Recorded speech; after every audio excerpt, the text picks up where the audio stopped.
Today, we are diving into an absolutely incredible true story. It's about a man named David Robinson, a lifelong dream, and the amazing art of karate, all drawn from his own personal account of this amazing journey. You know, it's a question we've all probably asked ourselves at some point, right? Is it ever really too late?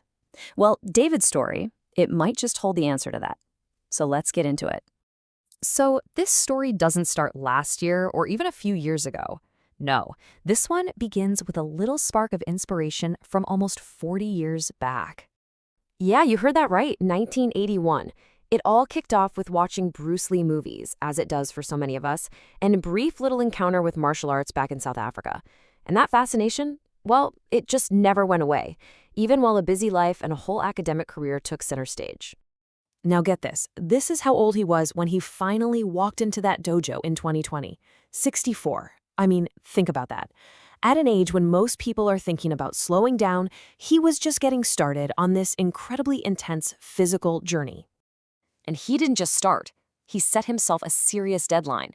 The goal was to achieve that coveted black belt before turning 70.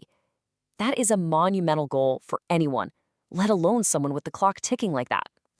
So, how did he do at the start? Well, let's take a look at his initial progress on this path to mastery, which was, and I mean this, incredibly rapid. Just look at this timeline. It really shows you his sheer dedication. Take a second to really look at those dates. He was going to, on average, 15 classes a month. Sometimes it was as many as 23. He was absolutely flying through the ranks. Now, to really get what an achievement this was, you have to understand the art itself. Karate is really built on these three core pillars. You've got kihon, which are all the fundamental techniques, kata, those are the pre-choreographed forms, and then kumite, which is the sparring or combat.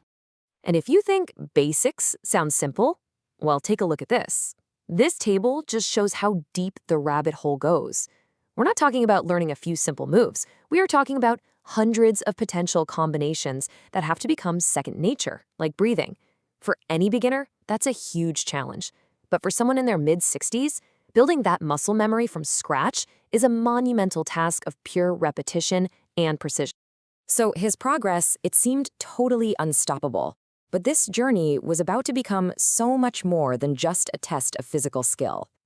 And then December 2022, everything just came to a grinding halt, a truly devastating setback that put the entire dream on the line. As he wrote himself, he was almost paralyzed. And listen, it wasn't just one thing. A crippling back injury from 40 years ago came roaring back. He battled COVID not once, but twice in quick succession. And then, on top of all of that, an excruciating bout of shingles spread behind his eye, threatening his actual sight. This is where the philosophy of karate really became his lifeline. His sensei's teaching wasn't just some abstract idea. It was a practical tool for survival. It frames your will not as some magical force, but as the sum of all your daily choices. That little decision to keep going, to adapt, to push through no matter what life throws at you. So after all that, how do you possibly come back? I mean, really? Well, let's move on to the final test and its unbelievable climax. He came back to the dojo wearing a back brace. He was fighting exercise-induced shortness of breath from having had COVID, and he was dealing with blurred vision from the shingles. But you know what? He showed up, he came back. And this, right here, this was the final, grueling climb. Just look at this timeline. We're talking years of intensive training, going to seminars with Japanese masters, adding in gym work, rowing, yoga, all of it while battling his physical issues. This is just pure, raw determination on display. And then came the moment of truth. It's the summer camp pre-grading demonstration in front of all the masters. And under all that immense pressure, while he was performing his kata, he made a noticeable mistake.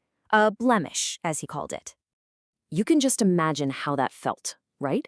His self-belief just took a nosedive. He felt embarrassed, and he started wondering if he should just give up on the November grading and wait a whole other year. The dream was so close, but suddenly it felt miles away. But then, with a much-needed pep talk from his sensei and just incredible support from everyone else in the dojo, he managed to fight back that anxiety, rehearse his forms, and get his confidence back just in the nick of time for the official exam. And he did it. He actually did it. After a grueling 2-hour examination where his skills, his will, his entire emotional resolve were put to the test, they told him he had passed. He earned his black belt just 7 weeks before his 70th birthday.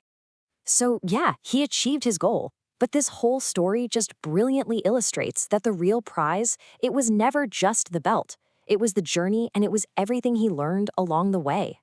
Remember this definition from earlier? His journey became the living, breathing embodiment of it. This wasn't just a physical test. It was a quest for that synergy between his body, his unbreakable will, and his incredibly resilient spirit. I love this lesson his sensei left him with. It's such a powerful way to think about success, isn't it? To win isn't about beating other people. It's about achieving the goals you set for yourself against all the odds, nothing more and nothing less. And we're going to end on this thought from David himself. It's a powerful reminder that our dreams don't just happen by chance. They're earned through relentless preparation, and often that's in the face of incredible adversity. So it kind of leaves you with one question. What dream are you preparing for?